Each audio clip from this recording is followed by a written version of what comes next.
families E through L. So Elaeagnaceae, which is the oleaster family, these are shrubs and trees. The leaves are opposite or alternate. They're mostly simple and mostly entire, but you'll see these minute silvery or golden brown scales on the leaves and the young twigs. There may also be thorns. The flowers are axillary, they're solitary or clustered, and they're often fragrant and tube-shaped. And Elaeagnus is the only genus in this family that we're covering. Okay, so you've got golden silverberry on the left, and you've got gilt edge on the right. So here's the difference here. You've got green on the outer portion and yellow in the golden silverberry, and the gilt edge has gold on the outside. But pungens means thorn, and so you can see there's a thorn on Elaeagnus pungens maculata as well as Elaeagnus pungens.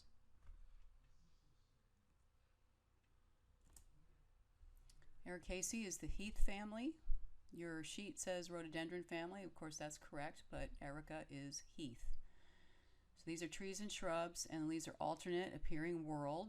They can be leathery, simple, entire, often hairy, sometimes tomentose and or scaly. And the flowers are urn-shaped, as we see here, or funnel-shaped, and they're going to have portions that are going to be 5 numerous. That means just 5 parts. The fruit is a capsule or a berry, and here are all the genera that we have on our list that are in this family: Arbutus, Arctostaphylos, Calluna, Debotia, Erica, Gaultheria, Kalmia, Leucothoe, Pieris, Rhododendron, and Vaccinium.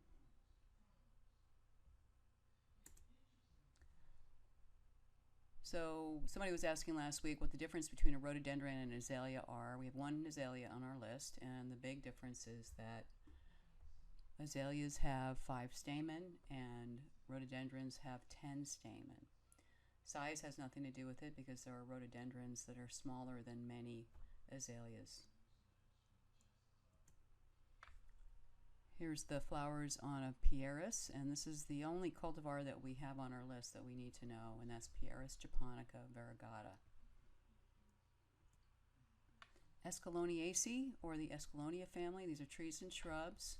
The leaves are alternate, simple. The margins are either entire or often with glandular teeth.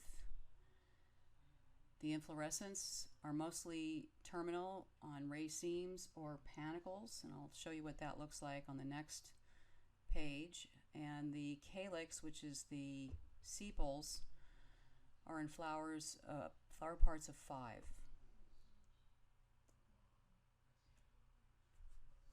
Okay, so a raceme is a flower cluster of separate flowers attached by short, equal stalks at an equal distance along the central stem. The flowers at the base of the central stem develop first, and a panicle is just simply a compound raceme, so they've got many racemes along this stem. So here's the close-up of the glands. It's not always easy to see this, but you will, if you were to touch the stem and the underside of the leaf, you're going to feel a stickiness. They also have a bit of a sweet smell.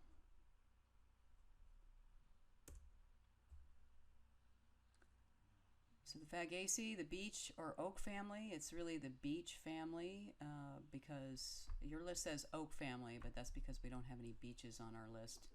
Trees and shrubs, leaves are alternate, simple, lobed, and or toothed. The male flowers are in catkins, and then the fruit is this nut. In a beech tree, it's a beech nut. Here we have an acorn, and Quercus is the one genus we have, and we only have 2 Quercus on our list. We're Quercus suber, so here's the acorn for that, and then Quercus ilex, that's the acorn for that. Garryaceae.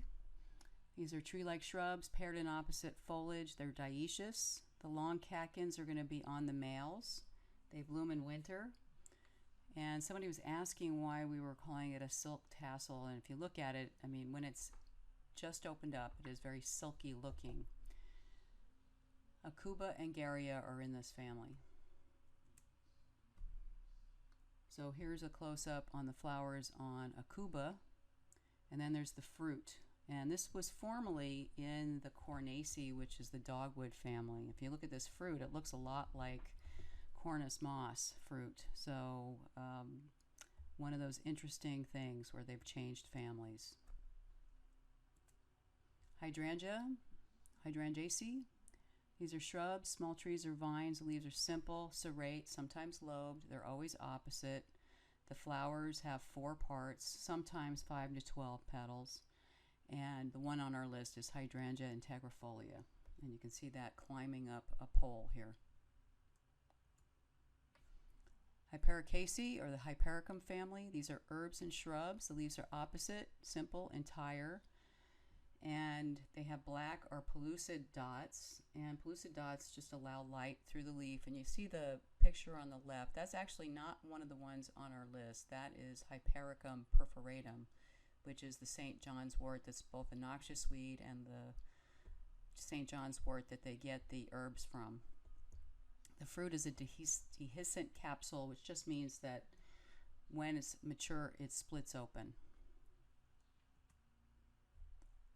Hypericum calissinum versus Hypericum hidcote. So we have Hypericum hidcote on our list. Hypericum calissinum is a ground cover, and Hypericum hidcote is a shrub 2 to 5 feet tall, and it's got a rounded form. And you can see the flowers are different. They've got much longer stamen on the calissinum. They still have many stamen, 5 petals. And then on the right here, we've got the leaves of the calissinum and the hidcote. And there's a slightly longer petiole on the hidcote, and the internodes are longer. Lamiaceae is the mint family. Herbs and shrubs, they're aromatic. They have square stems.